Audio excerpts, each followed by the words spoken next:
মা হলেন সেই শিক্ষা প্রতিষ্ঠানের বিজ্ঞ শিক্ষিকা, যেখানে অনেক ডিগ্রিধারী শিক্ষিকা না হয়েও অনেক ডিগ্রিধারী সন্তান তৈরি করেন।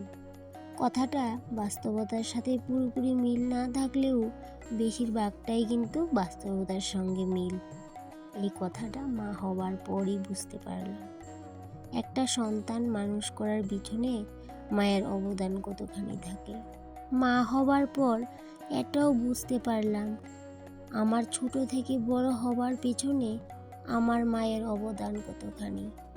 তো যাই হোক বন্ধুরা, কোনো কথার প্রসঙ্গ উঠলে সেই প্রসঙ্গটা আর থামতেই চায় না, তাই জন্য সেই কথার প্রসঙ্গটা আমি আর বেশি বাড়াবো না। এত কথা বলার পিছনে একটা আসল কথা লুকিয়ে আছে। তো এবার আমি আসল কথাটায় আসি। আজ রবিবার, ছেলের ইয়ারলি ড্রয়িং এক্সামিনেশন, তাই ছেলেকে পরীক্ষার হল অবধি পৌঁছে দিতে যাচ্ছি। আর বাড়ির কাছেই ছিল এই পরীক্ষার হলটা। তো ছেলে একা যেতে চাইছিল না, তাই জন্য ছেলেকে নিয়ে আসলাম এই যে পরীক্ষার হলে। আর এইদিকে দেখো, সব স্টুডেন্ট কিন্তু আসেনি, কয়েকজন এসেছে। আর এদিকে ছেলের মাস্টারমশাই কিন্তু চলে এসেছিল।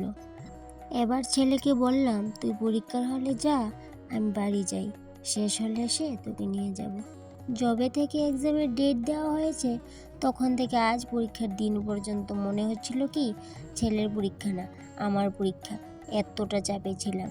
অবশ্য সব মায়েদেরই আমার মতো পরিস্থিতি হয়, সেটা আমি জানি। তো বাড়ি থেকে ভাবছিলাম যে সব স্টুডেন্ট হয়তো এসে গেছে, কিন্তু এসে দেখি বেশি স্টুডেন্ট আসেনি, এই যে কয়েকজন মাত্র এসেছে।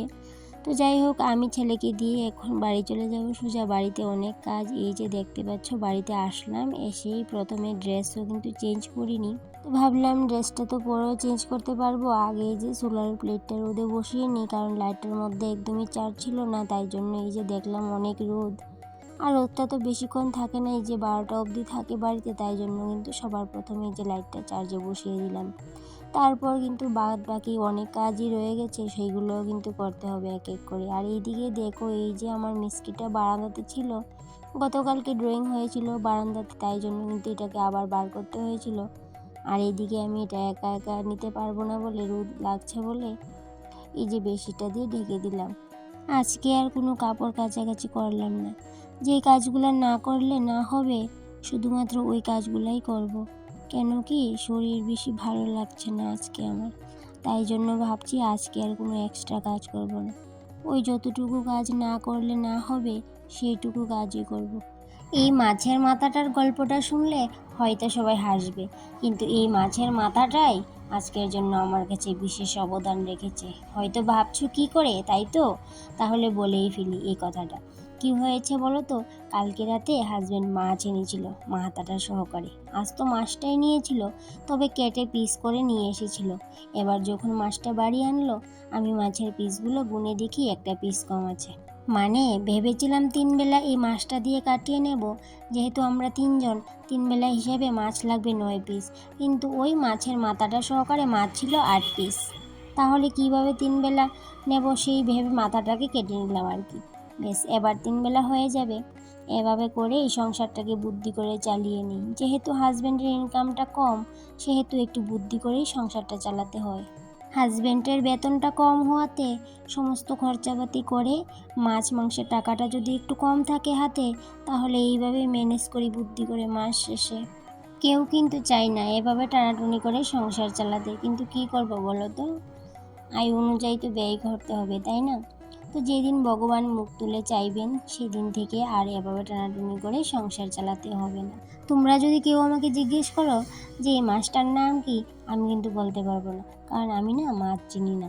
ওই শিং, মাগুর, কই, লাটি ওইগুলা ছাড়া কিন্তু আর কোনো মাছই আমি ঠিকভাবে চিনি না। চেষ্টা করি মাছগুলা চিনার, কিন্তু ওই যে চিনতে পারি না, কি করব বলো তো? এদিকে স্নান করে চলে আসলাম পুজো দিতে, আর সম্পূর্ণ রান্নাটা তোমাদের সাথে আর কমপ্লিট করিনি। ওই যে ফুলকপি, আলু আর বেগুন দিয়ে মাছের ঝোল করেছিলাম, আর ডাল ভাত করেছিলাম, এইটুকুই ব্যাস। তো এইদিকে পুজো দিতে চলে আসলাম দুপুরে স্নানের পর। আর কিন্তু কোনো কাজ করা হয়নি আজকে। ওই যে বললাম শরীরটা তেমন বেশি ভালো না, তাই জন্য এই যে আর কোনো কাজ করা হয়।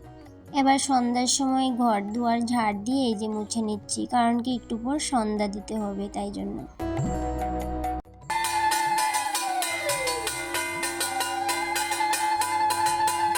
সন্ধ্যাবাতি দেওয়ার পর এই যে তুলসী দেবীকে আরতি করে নিচ্ছি। সন্ধ্যার সময় তুলসী দেবীকে আরতি করলে নাকি বাড়ির নেগেটিভিটি দূর হয়। তো প্রত্যেক দিনই চাই কিন্তু ধূপ জ্বালিয়ে পূজা করার, কিন্তু ওই যে অনেক সময় কি হয়, সময়ের অভাবে ধূপকাঠি জ্বালিয়ে পূজা করে নেই। কিন্তু যখনই আমরা ধূপ জ্বালিয়ে পূজা করি তখন এই যে মনের মধ্যে কিন্তু আলাদা শান্তি অনুভব হয়, মনে হয় কি ভগবান সত্যিই আছে, ঘরে বাইরে সবখানেই বিরাজমান। তো আজকের ব্লগটা এই পর্যন্তই, আবার দেখা হবে পরবর্তী ব্লগে। তোমরা সবাই ভালো থেকো, সুস্থ থেকো, টাটা।